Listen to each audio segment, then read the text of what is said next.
Pardes Rimonim, 9e porte, chapitre 5, deuxième partie. Alors, dans ce chapitre 5, le Ramak, il veut poser une question, ou plutôt examiner, mais déjà tout de suite, la réponse est non, qui est une question qui vient à la fois de la Kabbale avant le Zohar, et qui en même temps est exprimée par certains dessins, où dans la configuration des sphirotes, on met Keter à droite, Chochma à gauche et Bina au centre. Ce qui indiquerait que donc Bina serait un équilibrant entre Keter et Chochma. Première question, comment est-ce que Bina elle peut équilibrer entre Keter et Chochma? Et deuxième question, si c'est ainsi, donc on aurait Bina, on aurait Chochma à gauche. Du côté d'arrière, hein. Ce qui est surprenant. Ce qui est pour le moins surprenant. Très bien. Donc, ça, on avait déjà parlé la dernière fois, il dit que cette chose-là n'est pas envisageable. Ceci dit, il y a quand même, parce qu'il est cohérent avec le Zohar, il y a un texte du Zohar qui pourrait dire ça. Il y a un texte du Zohar qui pourrait dire ça. Donc, apparemment, il y a une seule occurrence claire dans le Zohar, et ce texte dit ça. Donc, c'était ce texte-là qu'on était en train d'examiner. Donc, ce texte, on va le relire.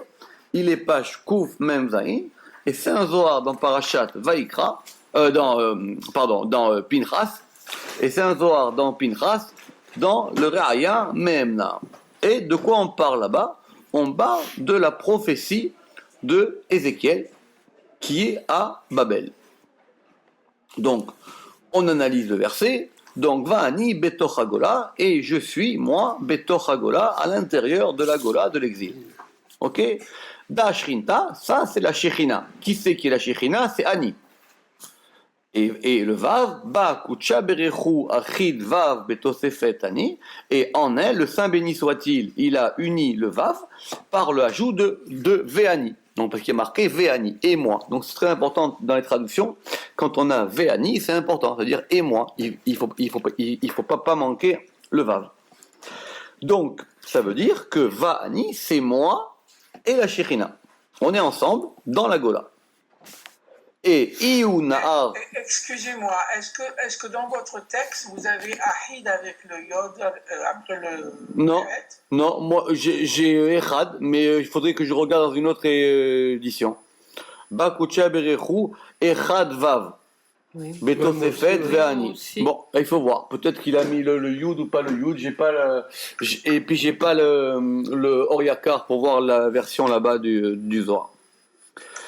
Et donc, Iounar, et donc ça, c'est le fleuve, Tzadik Rayalmin, le juste qui est le vivant ou le vivifiant des mondes. Apparemment, c'est ce Vav. Alors, si on parle de ce Vav, et qui est le fleuve, qui est le juste, c'est-à-dire Yesod, et Yesod, c'est lui qui nourrit les mondes, on va revenir à notre verset connu, Venar, Yotse Me'eden, Leashkot et Tagan. Et il y a un fleuve qui sort de Éden pour pouvoir abreuver le jardin. Très bien. Maï Éden da Bina. C'est quoi Éden? C'est la Bina.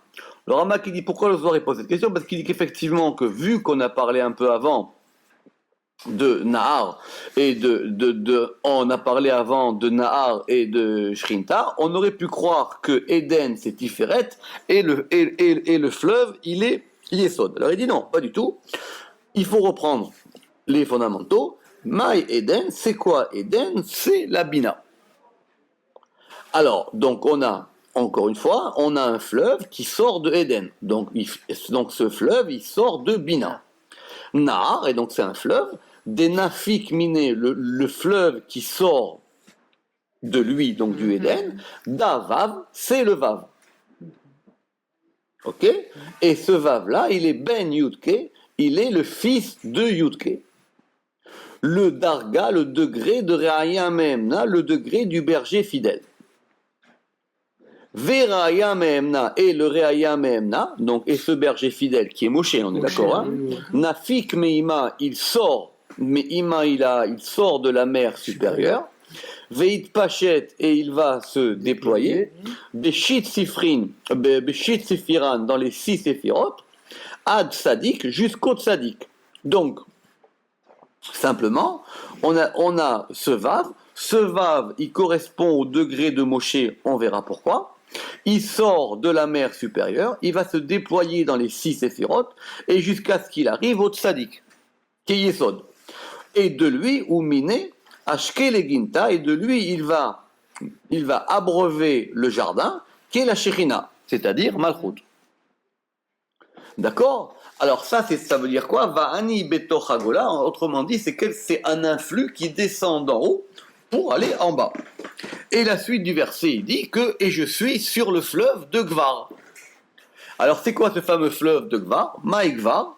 On va décomposer son nom, Gvar, et on va dire qu'il y a un Kaf, un Bet et un Resh. Le Kaf, c'est Keter, le Bet, c'est Bina, le Resh, c'est Reshit. Reshit, c'est le commencement, et le commencement, c'est la Chorma. Ouais. Donc on a bien ici un mouvement qui est Keter, Bina, Chorma. Et le Zohar dit, donc on a Keter Mimina, Keter à droite, Chorma Mismola, Chorma depuis la gauche, et Bina au milieu. Alors voilà la preuve. Voilà ici, on voit bien que Bina, elle est intermédiaire entre Keter qui est à droite et Chorma qui est à gauche. Et donc ce fleuve-là, il s'appelle Resh Kavbet, les Ela, les Ila Tailot, au-dessus de la cause des causes. Apparemment, c'est un fleuve très très haut. Esser Sephiran Kuleu Itkalelu Benar, les 10 séphirot, elles sont toutes totalisées dans le fleuve. Des Iou Itpachet qui va se déployer jusqu'au Tzadik, qui est le col avec un kaf, c'est-à-dire qui est le degré de 50, que Tzadik correspond à 50.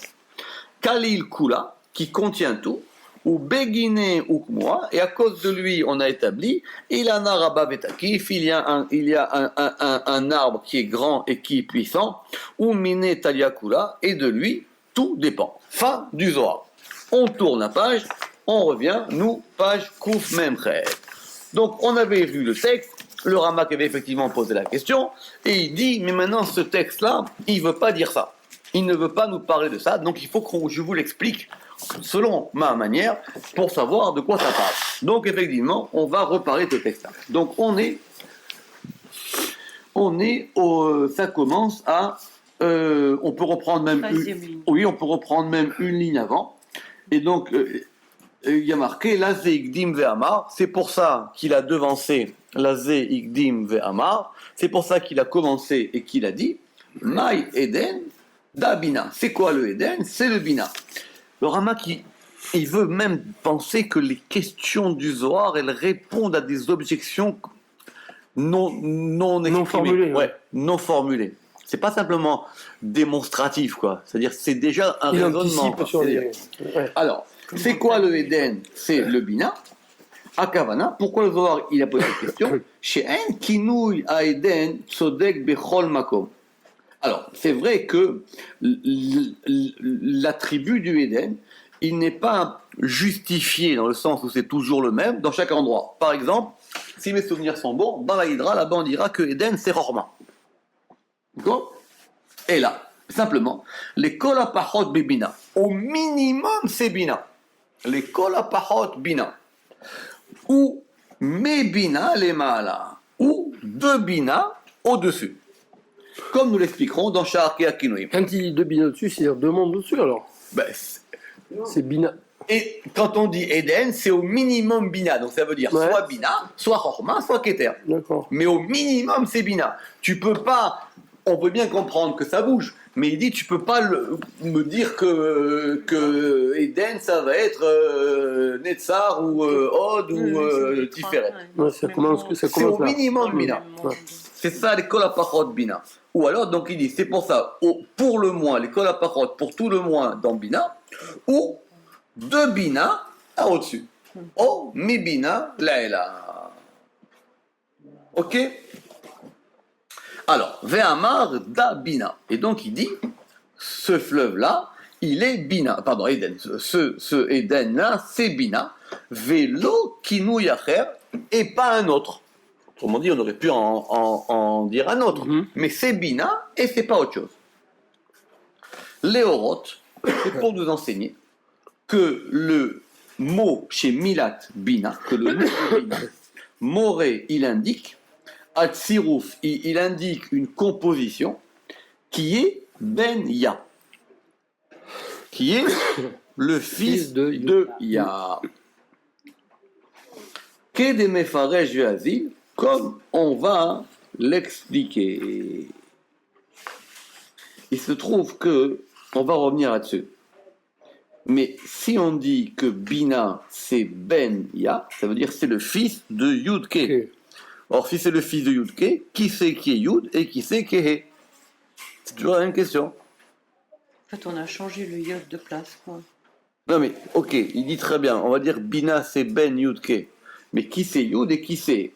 Donc c'est ça la question.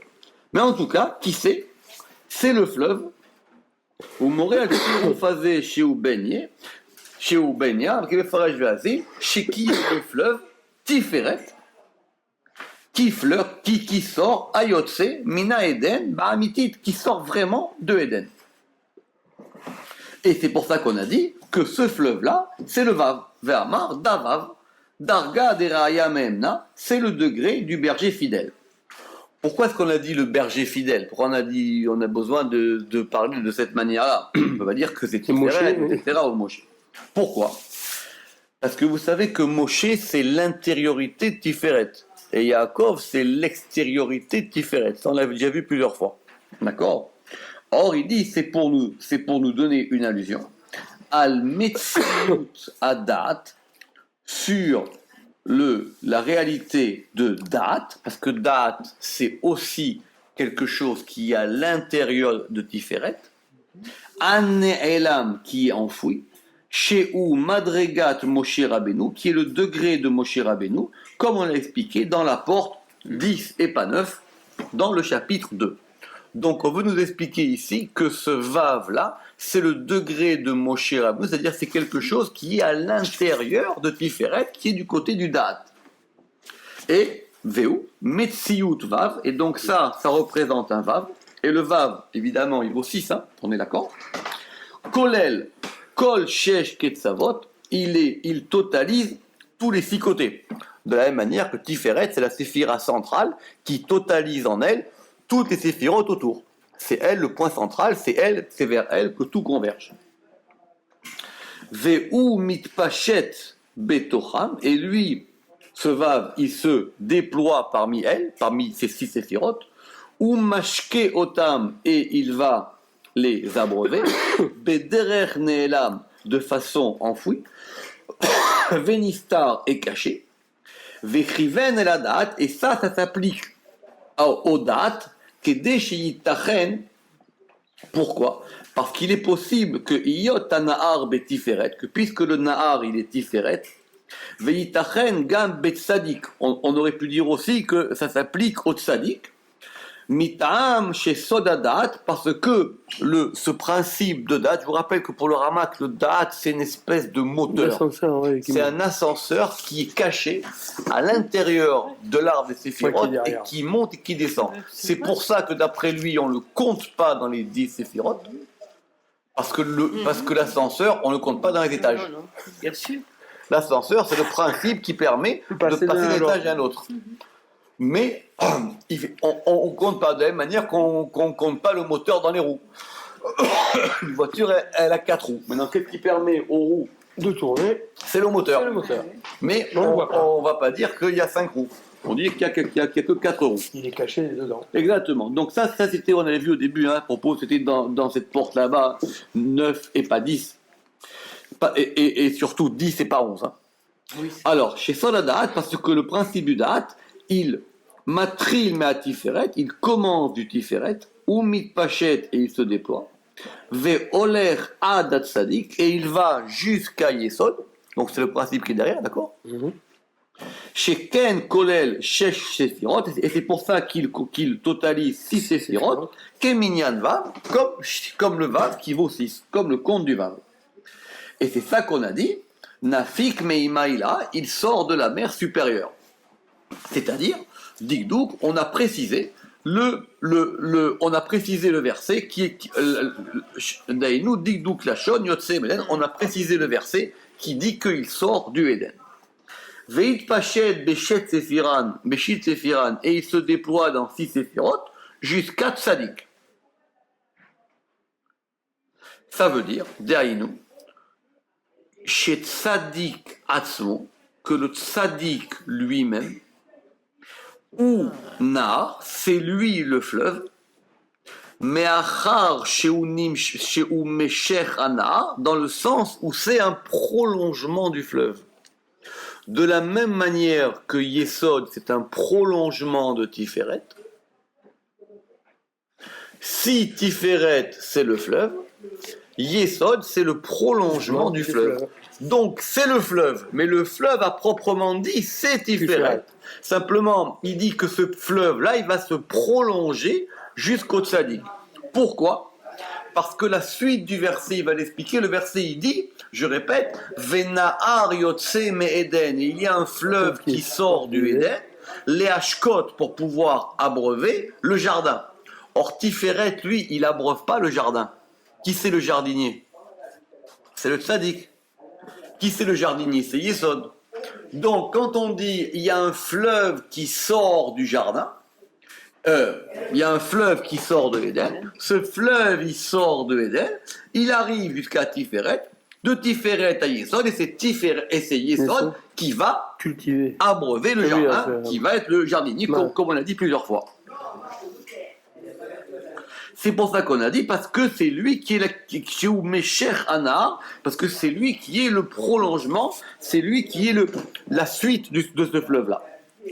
Umine Ashke de Ginta de Ushrinta, et de lui, il va abreuver le jardin qui est la Shechina. Pirouche, explication. Qui imnomar Sheye Koletsem Anar Tiferet. Parce que si on dit que tout le fleuve il est Tiferet, Lo Yedugdak Lachon Le Ashkot et Agan, l'expression qui dit qu'il va abreuver le jardin, elle ne serait plus précise. Pourquoi ? Parce que c'est pas Tiferet lui-même qui va abreuver. Et là, simplement, Al-Yedé à Yesod. Il le fait par le Yesod.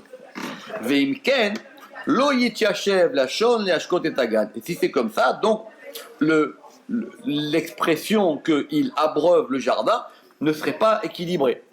Elle ne serait pas assise. Elle ne serait pas...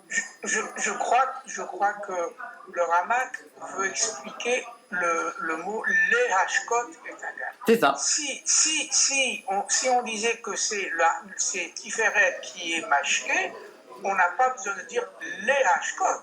On dira mashké et tagan, tout simplement. Mais les hashkot pour abreuver, ça signifie qu'on a besoin de quelque chose d'autre que le Tiferet pour abreuver.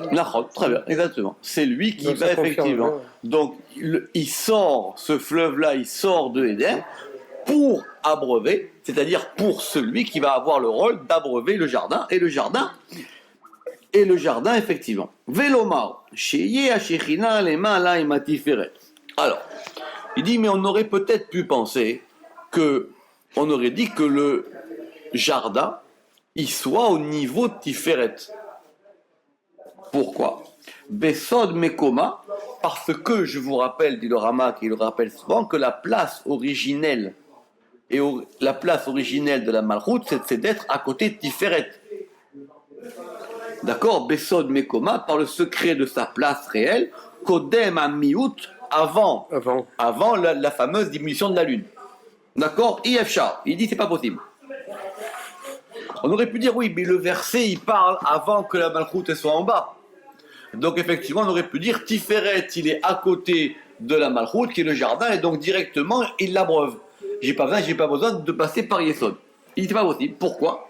Parce que le verset il a dit Sheare Amarakatouv le Ashkot et Tagan, pour pouvoir abreuver le jardin.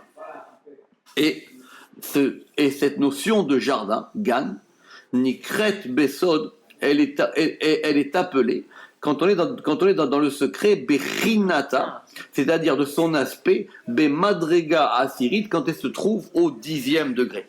Donc gan, c'est la malchoute quand elle est au degré le plus bas, au degré 10. Vezedikdek bilshono, et c'est comme ça que le Zohar il a eu cette langue précise quand il a dit Ve'amar ou mine ashkeleginta, et de lui il va abreuver le jardin. Dehainu, c'est-à-dire ou mine, et de lui par le tzaddik, allié des tzaddik, qui ou amashke amiti, parce que celui qui abreuve vraiment, c'est le tzaddik, c'est le juste qui est donc Yesod. Et c'est pour ça qu'on a dit, Vedikdek beomro, les ginta de ishrinta, le jardin qui est la shechina. On le sait pas, pourquoi le Zohar il nous le précise. Pourquoi?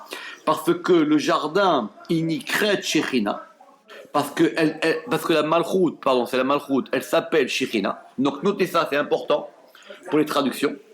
Elle s'appelle shechina, keshei shochenet Vedara batartonim, quand elle réside et qu'elle habite dans les degrés inférieurs. Donc la Shechina, c'est pas vraiment une présence, quoi.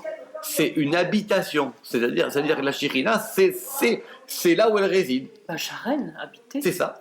Mais non, parce que en général, on traduit la Shechina par la présence divine.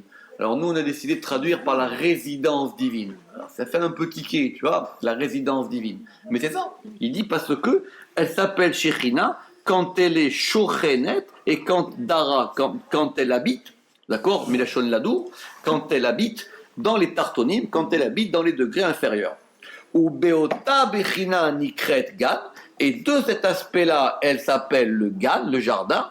Shei bechina tartona, qui est le dernier aspect. Pourquoi le jardin, c'est le dernier aspect? Parce qu'elle reçoit à Mekabelet, Aléa, elle reçoit sur elle, Kol anetiot, elle reçoit sur elle toutes les plantes. Elle reçoit, c'est elle le réceptacle de tout ce qu'on plante en elle. Bebechina shei le mata me yesod, par le fait qu'elle soit plus bas que Yesod. Donc elle est vraiment en bas de Yesod. Donc ça veut dire, l'objection par laquelle on aurait pu dire qu'elle était au-dessus et qu'elle serait à côté de Tiferet, ça marche pas. Velachen, et c'est pour ça, Uchar, il est nécessaire, Sheyye a Yesod amashke et agan, que ce soit le Yesod qui abreuve le jardin, Veinyanana, et le fleuve, comme on l'a expliqué. Donc ça c'est clair, d'accord, Eden c'est Bina, le fleuve c'est Tiferet, ce fleuve-là, il va avoir un prolongement dans Yesod, et Yesod, il va donner à maintenant, ce fleuve-là, il va abreuver le jardin, qui est la malchoute, qui est en bas, qui s'appelle la Shechina. Alors on va venir maintenant à notre problème. Notre problème, c'est ce fameux fleuve. Le fleuve qui s'appelle Gvar. Kevar. Alors, Lehavin Inyan Azé. Pour pouvoir comprendre cette chose-là, Raoul Ladat, il faut savoir que Chochma ou Bina, que Chochma et Bina, elles sont Yud Ke Kanoda. C'est connu que Chochma c'est Yud et Bina c'est E. Donc ça, principe général, Yud et Chochma Bina. Velifamim, et quelquefois, on va dire ça que c'est Yud Ke. C'est-à-dire, on le met dans l'ordre. C'est-à-dire, chez Pirouche, chez Cholet Azachar, chez ou Yud, parce que c'est le masculin qui est le Yud, qui domine le féminin qui est le He.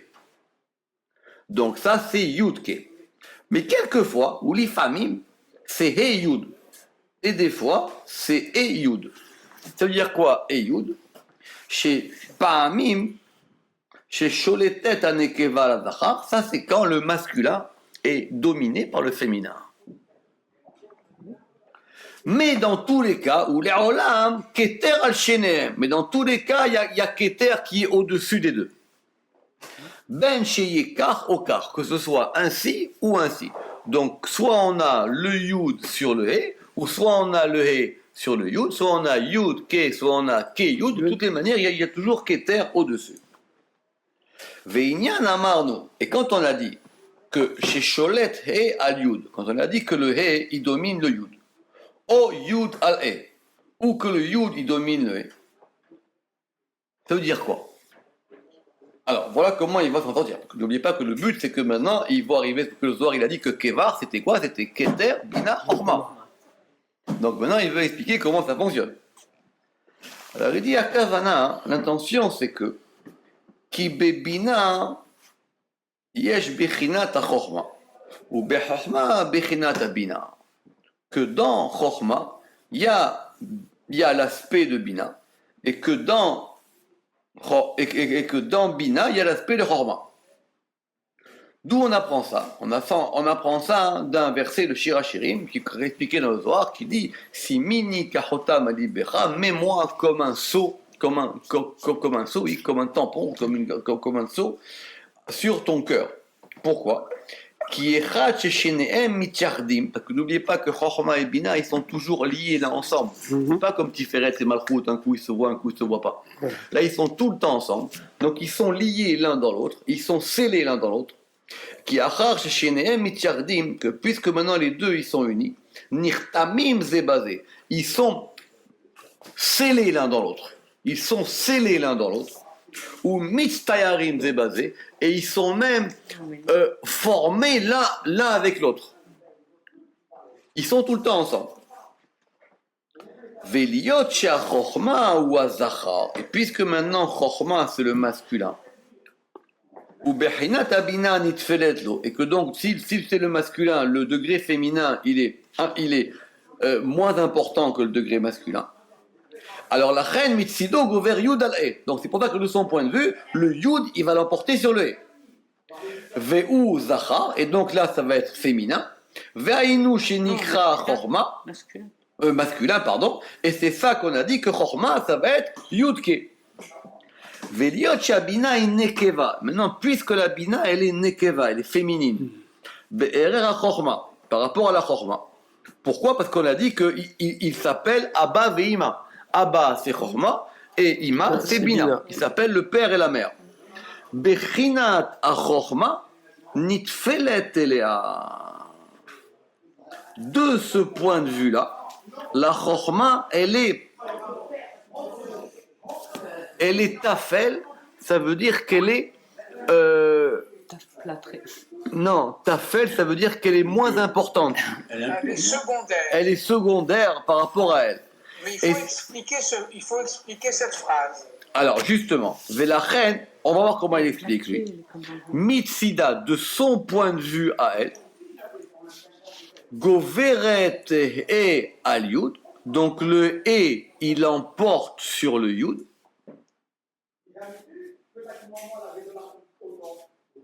Ve'ainu, et maintenant on va avoir he Yud.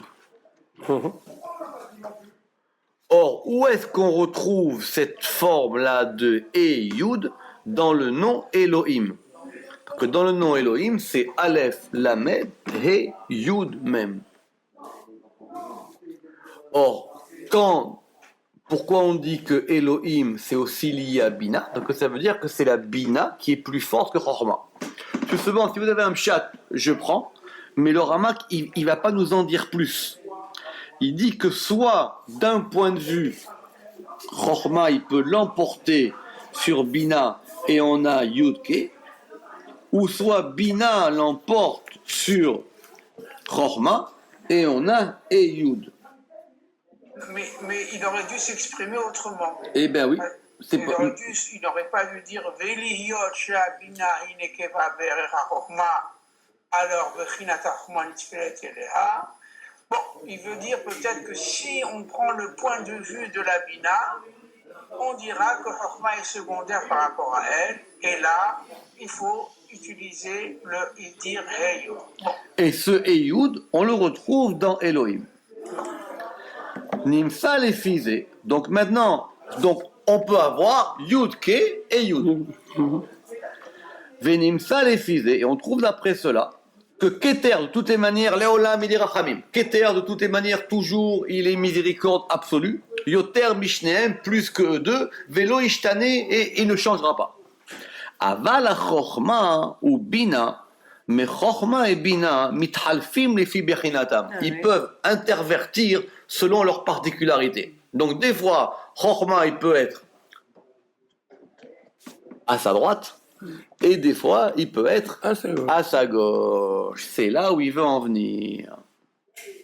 Ou Biyer à Rajbi, et il a expliqué Rabbi Shimon Bar Yochai, il donne pas l'adresse ici, mais on va voir où, qui met ça d'Ayesod, que du point de vue du Yesod, Gover He al Yud. Quand on voit les choses du point de vue de Yesod, c'est le He qui l'emporte sur le Yud. Pourquoi? Parce que Yesod, vous vous rappelez qu'on avait dit qu'il penchait à gauche. Rotselomar, qui ba Yesod nirim bet sefirot tele. Parce que dans le Yesod, on voit ces deux sefirot, Chochma et Bina. Bina à la Chochma. Bina sur la Chochma. Où est-ce que Rashbi, il explique ça, hein? Je sais pas. Je pense que c'est dans les Tikkun. Oui, mais il n'a pas donné l'adresse en tout cas. Il n'a pas donné l'adresse, mais ça doit être ça. Il n'a pas donné l'adresse. Non. Maintenant, il dit Ve'ef sharatam. La raison en est peut-être qui mipne chez Yesod netiyato el adin, que puisque le Yesod il penche vers le din, c'est-à-dire vers la rigueur et donc vers la gauche, comme nous l'avons expliqué, que des piraches nous le comme nous l'avons expliqué dans le chapitre précédent. La reine mitsido, c'est pour ça que de son point de vue, mar'e be'inyan anevoa, il va montrer dans la prophétie koach adin, la force du din, chez Agbarat Nugva, qui est la domination ou la majorité ou les Agbir ou l'agrandissement du féminin Nugva al Dechura, quand il est dit. Laissez venir, je vais vous donner après une autre explication qui est par rapport à ça. De quoi on parle? On est en train de parler d'une prophétie. On est en train de parler de la prophétie de Ézéchiel. Ézéchiel, il dit, et je suis dans la Gola, et je suis sur le fleuve Gvar, et là, vous vous rappelez, si vous regardez, il voit les anges qui arrivent, il voit les cours célestes, il lira le Zohar dans Shemot, il voit maintenant que Dieu et la Shrina, ils sont tous descendus avec les bénis Israël à Babel. Il dit, c'est une prophétie extraordinaire. Donc lui, il voit tout ça. Vani betor Agola, et moi je vois tout ça dans la Gola, et je vois maintenant, et c'est pour ça que le Zohar, c'est au début de Shemot. Le Zohar il dit, pourquoi? Parce que c'était parce que l'Israël disait, mais on est abandonné, on se retrouve tout seul là-bas, etc. Et il dit, mais vous voyez pas ce que je vois. Vous voyez pas que maintenant, vous n'êtes pas seul. Tout ce qui s'est passé, etc., la Shrina. Et le Zohar dans Shemot, il dit, mais quelle différence il y a entre ça avec... Parce que dans Shemot, on avait dit là-bas aussi que quand ils sont descendus en Égypte, ils sont tous descendus avec eux, les anges et tout ça, et il dit bon, c'est là-bas qui compare les deux. Alors il dit, donc, ici, dans cet élément-là, vu que c'est vu par rapport à Yesod, pourquoi c'est vu par rapport à Yesod? Parce que c'est marqué ici. C'est marqué ici au début du Zohar. Quand on a dit Vani betoch hagola dashrinta, c'est la Shechina bakucha berechu achidva betosefet vani, i u na'ar tzadik chay almin. Il dit, moi je suis assis sur le fleuve, et ce fleuve là-bas, il est Yesod. Donc lui, il a une vision, et ce fleuve-là, il s'appelle Na'ar Kevar. Donc il a une vision, et cette vision, elle est par rapport à Yesod. Et par rapport à cette vision, vu que Yesod, il penche vers la gauche, dans sa vision à lui, il voit que Chochma est à gauche et Bina est à droite. Ou plutôt, il voit que Bina, elle est à droite de Chochma. Donc il voit que c'est le féminin qui l'emporte sur le masculin. Et d'ailleurs, c'est connu que vous savez qu'on peut faire des permutations du nom Yud-Ke Vav-Ke. On prend le nom Yud-Ke Vav-Ke, on peut le permuter. Et donc on aura par exemple des permutations où on aura le Yud avant le He. Et des permutations où on aura le He avant le Yud. Alors il dit, c'est comme ça que Rabbi Shimon bar Yochai, il a expliqué, Kol Havaya, toute permutation du nom du tétragramme, des Shalta He al Yud, où le He, il domine le Yud, ça veut dire que c'est Nukva, ça veut dire que c'est un nom de Dieu qui est du côté féminin et il est du côté du Din. Donc il dit, il n'y a pas de problème. On peut très bien concevoir qu'il y a des permutations dans lesquelles c'est le féminin qui l'emporte et des permutations dans lesquelles c'est le masculin qui l'emporte. Alors maintenant, maintenant du point de vue de Tiferet, qui lui, on a dit qu'il penchait vers la droite, bien qu'il soit au centre. Hein. Mar'e be'inyan anevoa, donc la prophétie qui se fera par rapport à Tiferet, elle montrera elle montrera que c'est le côté droit qui l'emporte et que ce sont les forces de Rachamim qui l'emportent, c'est-à-dire le Yud sur le He. D'accord? Donc je reprends, soit si la prophétie elle est par rapport à Tiferet, n'oubliez pas que Tiferet, il est l'axe central, tout comme Yesod. Ouais. Donc il dit, dans ce degré de Tiferet, on verrait le côté droit qui l'emporte sur le côté gauche, donc Chochma sur Bina, donc Yudke. Et ici, comme le Zohar nous dit que la prophétie de Ézéchiel, elle était du point de vue de Yesod, et que Yesod, lui, il penche vers la gauche, donc lui, il a vu Chochma à gauche et Bina à droite, et donc c'était Keyud. D'accord?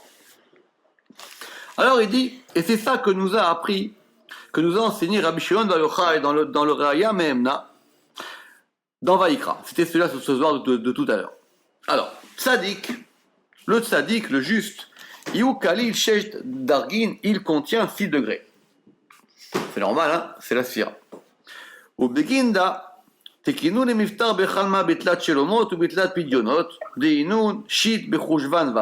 Bon, et c'est pour ça qu'on a l'habitude d'expliquer le rêve avec 3 shalom et avec 3 rachas qui sont 6, qui est le compte de Vav. Ça veut dire quoi ça? C'est un Zohar, il faut aller voir là-bas, cette histoire de ça. Mais en tout cas, ça veut dire quoi? Veihu Sulam, et ça c'est l'échelle des Chalma de Yaakov, c'est l'échelle du rêve de Jacob. Et cette échelle, Kalil Shet Sephiran, elle contient 6 séphirot. Qu'est-ce qu'on a dit? Vous vous rappelez que cette échelle, le verset il dit Mutsav Artsa, elle est posée sur la terre. C'est quoi posée sur la terre? Ça veut dire c'est la Shechinta Tata, c'est-à-dire la Shechina inférieure, et ça c'est le E Tata, c'est le E d'en bas. Verosho, et on a dit, et sa tête de l'échelle, Magia Shamaima, elle va jusqu'au ciel. Ça c'est le Yud. B, Iyu, Tzadik, Shevi, et en lui est le Tzadik qui est le 7e. Magia Ashamaima, et elle arrive jusqu'au ciel. C'est quoi? C'est Ima Ila, c'est la mère supérieure qui est le He Ila. Donc on a He, Vav, et ça. Alors justement, donc on a un et en bas, c'est l'échelle qui est posée sur terre. On a un et en haut quand elle arrive sur le ciel. Et entre les deux, on a un vav. Et la tête de ce vav, c'est un yud. Comment ça? Il va expliquer ça. Mais vous voyez bien que le Zohar, il n'est pas clair. Hein? D'accord? Pourquoi? Des mesitra, des chalma et shalta al yud. Parce que du point de vue du rêve, le E, il domine sur le Yud. Des Iou Recha des Sulma, parce qu'il est la tête de l'échelle, c'est-à-dire le He Yud de Elohim. Ou Beginda, et c'est pour cela qu'il y a marqué Malaché Elohim, Olim ve Yordim. Bon, il y avait les anges de Elohim qui y montaient et qui descendaient. Et le Zohar dit Velo Malaché Hashem. Et le verset, il n'a pas dit les anges de Yud Kevavke. Donc le rêve de Yaakov, il était du point de vue de Elohim. Donc comme il était du point de vue de Elohim, c'est pour ça qu'il a vu He Yud. Fin du Zohar. Il dit bien que ce texte-là nécessite une large explication. Malgré cela, de lui, on apprend que Mitzadat Tzadik, que du point de vue du Tzadik, qui est le Sulam, qui est l'échelle, qui a un Vav avec un Yud. C'est-à-dire qu'on met un Yud sur un Vav, et donc ça fait quoi? ça fait que la tête du Vav, c'est un Yud, et ça fait un Zayin. Oui. Ouais, C'est quoi un Zayin? C'est un Vav sur lequel on a mis un On Yud. a posé un petit Yud.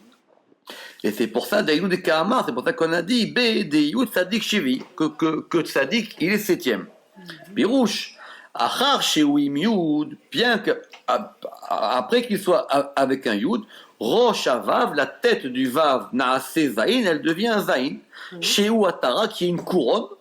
Berosh Tzadik, qui est une couronne sur la tête du Tzadik. Et c'est ça, Shabbat Menocha, c'est ça le repos du Shabbat. Donc le Shabbat, il est le septième jour. C'est pour ça que Vav, c'est le sixième jour, c'est le vendredi, c'est Yesod. Mais sur ce Yesod-là, on rajoute un Yud qui va devenir Zayin et qui est le Sod du Shabbat, c'est-à-dire qu'on a couronné le Vav. Verosho, et sa tête, Magia Hashamaima, elle arrive jusqu'au ciel, qui est la Bina. Donc on voit bien qu'on a le He de la Bina qui est sur le Yud. He chez la Bina à Yud, sauf que c'est le Yud qui est sur le Vav. Bon, ok, mais en tout cas ici, on aurait quoi? On aurait He Yud Vav Ke. On a la tête de l'échelle qui est en haut, c'est Bina, c'est le He. On a en dessous la tête, c'est le Yud. Le corps, c'est le Vav. Et l'échelle, elle est posée en bas, c'est un He. Donc on a ici un nom qui serait He Yud Vav Ke. Et c'est pour ça qu'on a dit Ve'amar misitra de Chalma. Et on a dit c'est pour ça que c'était du côté du rêve. Pourquoi? Parce que la vision de Yaakov, chez Maréchel Yaakov, Aya Behalom. La vision de Yaakov, elle était dans un rêve. Donc, quand on est dans un rêve, je reprends doucement, c'est ça. Donc, il dit, quand on est dans le rêve, c'est le et, c'est le yud. Ou mitzad tzadik nikret malchut, et du point de vue du tzadik, la malchut, elle s'appelle Maré Bachalom, elle s'appelle une vision dans un rêve, comme l'a expliqué Rabbi Shimon Bar Yochai. Et c'est ça qui a marqué dans Tikkunim, vous les shono, bistimu de'enain itkarit Maré Bechalom. Alors, c'est compliqué, parce qu'il y a la prophétie, les yeux ouverts, il y a la prophétie, les yeux fermés, et il y a la prophétie en dormant. Et ici, on va faire une distinction. Je répète, soit vous voyez une chose les yeux ouverts, soit vous voyez une chose les yeux fermés, mais vous êtes éveillé, soit vous voyez une chose et vous dormez. Or, apparemment, Yaakov, il dormait. Alors, il dit, dans ce Zohar là-bas, Bestimu de'enain, dans la fermeture des yeux, Itkarit, elle est appelée Maré Bachalom, elle est appelée la vision du rêve. Veraza de Demila, et le secret de cette chose, c'est quand il y a marqué Ani Shena Velibier. Je suis en train de dormir, quand c'est marqué dans le Shir HaShirim, je suis en train de dormir et mon cœur est éveillé. Ou Bipitru de'enain, et quand c'est avec les yeux ouverts, ça s'appelle Maré Be'eket, ça s'appelle une vision éveillée, une vision dans l'éveil. Misitra de Amuda de Emsaïta, du point de vue de l'axe central, c'est la Shrinta Maré Be'eket, c'est la Shechina qui voit de façon éveillée. Ou Moshe Bisitre Dirtiv, et Moïse, lui, qu'est-ce qu'on a dit pour lui? PLP Adaberbo. Et Moïse, lui, c'était quoi? C'était une prophétie de bouche à bouche. Dieu, il lui parlait. C'est encore plus fort. Ou misitra des tzaddik, et du point de vue du tzaddik, qui est le Or Aganouz, qui est cette lumière qui est enfouie, pour les tzaddikim, les Hatid Lavo, pour le temps qui viendra, ou pour le monde à venir, il y a deux versions, Idkarid Maré Bechalom, elle est appelée la vision du rêve. Fin de ce Zohar.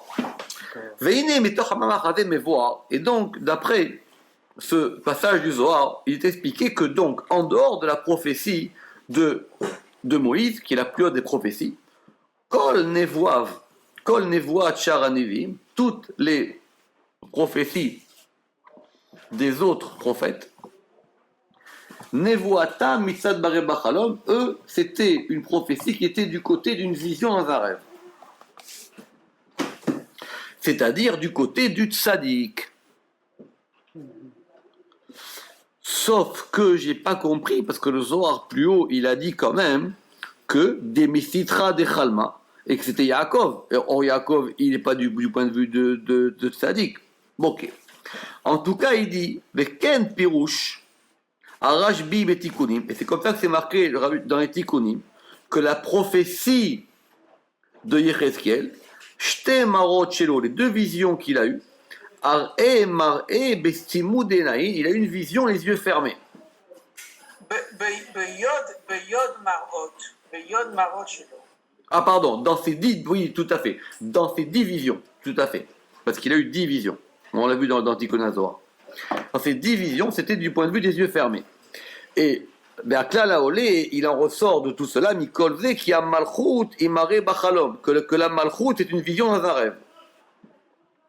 Et que c'est Timou Denaïn, et que les yeux fermés, c'est du point de vue du Yesod. Donc c'est au-dessus. Soit on rêve et on dort, soit on a les yeux ouverts, et c'est du point de vue de Yesod. Asher Mitsido Chariyotayu Tahatae. Et donc de ce point de vue-là, on a le Yud qui est en dessous du E, comme on l'a expliqué.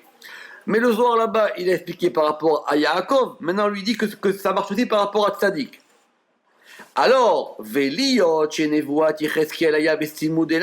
et puisque la prophétie de Ézéchiel, elle était avec les yeux fermés, qui est des piraches, nous, comme on l'a expliqué, c'est pour ça que lui, il a vu la Bina au-dessus de la Chorma. Donc, le fait de voir la Bina de la Chorma, ça dépend à la fois du degré de ta prophétie et de la manière dont tu prophétises. Est-ce que tu prophétises en dormant? Est-ce que tu prophétises éveillé, les yeux fermés? Ou est-ce que tu prophétises éveillé, les yeux ouverts et bouche à bouche comme Moshe? Et c'est pour ça qu'on peut expliquer la suite et le développement du Zohar qui a dit que les 10 séphirotes, elles sont toutes totalisées dans ce fleuve qui va s'épancher jusqu'au tzaddik. Ça veut dire quoi? La kavana chez Kiven, chez Klalut Tanahar ou Bet Tzadik, que la totalité du fleuve, elle est dans le tzaddik. Et si c'est comme ça, on n'a pas à s'étonner que ce fleuve-là, il s'appelle le fleuve Kaf Bet Resh. Pourquoi? Parce que c'est Keter Bina Choma, Be'ipur Hamidot. De façon inverse à l'ordre normal. Et que l'ordre normal voudrait dire Keter Chorma Bina. Velo Nikra, et c'est pour ça que ce fleuve-là, on ne l'a pas appelé Kaf Reshbet. Mais si on l'a appelé Kaf Reshbet, ça veut dire quoi? Ça veut dire Keter, Resh, Reshit, Chorma, 2, et Bina, 2, 3. Comme, c'est-à-dire chez Pirouche, Keter Chorma Bina.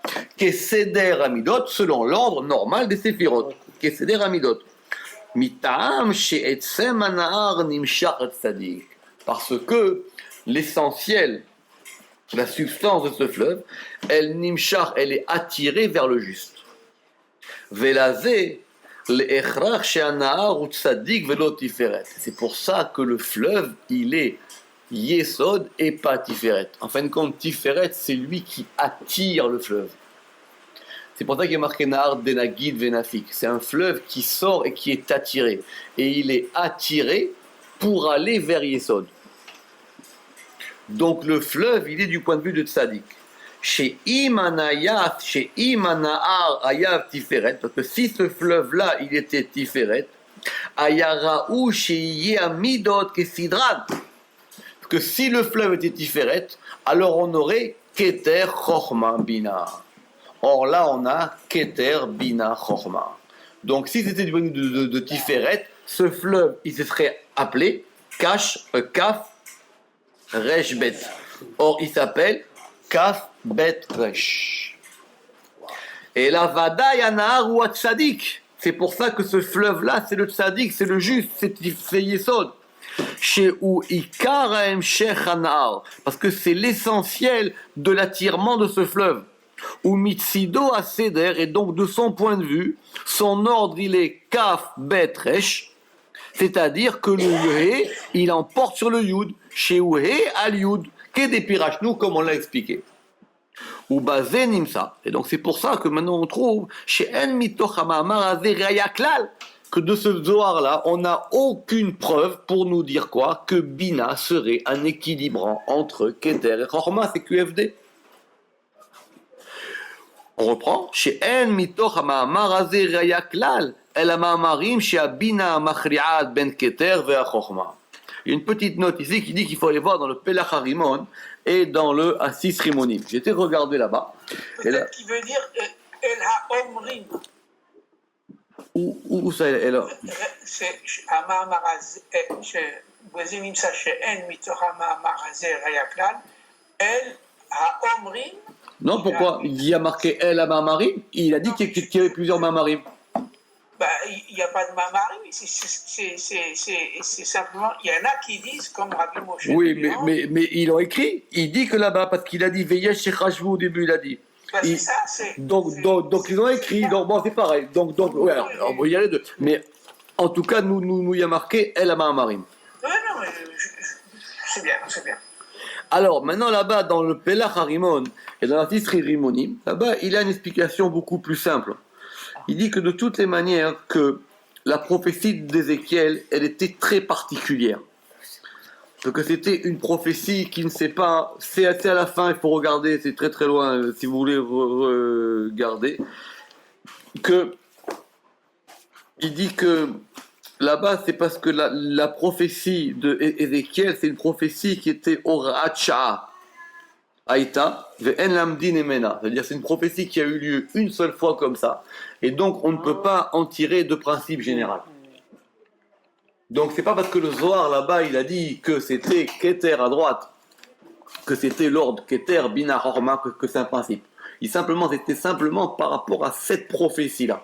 Par rapport à cette prophétie-là, ici le fleuve il est tzaddik, et comme le fleuve il est tzaddik, lui il a eu cette vision les yeux fermés, qui correspond à tzaddik d'après le Ramak, et c'est pour ça que lui il a vu la Bina à droite, et Chochma à gauche, et Keter effectivement encore plus à droite, d'accord? Mais de ce point de vue-là, il dit, par rapport à nos équilibrants, on n'a rien gagné. Donc il nous restera, si Dieu veut, un chapitre la semaine prochaine, qui est le 6e chapitre, où là on verra qu'effectivement il y a la possibilité qu'il y ait un équilibrant, mais cette fois-ci, non pas entre Keter et Chorma, mais un équilibrant entre Chorma et Bina. Baruch Adonai Leolam, Amen ve Amen.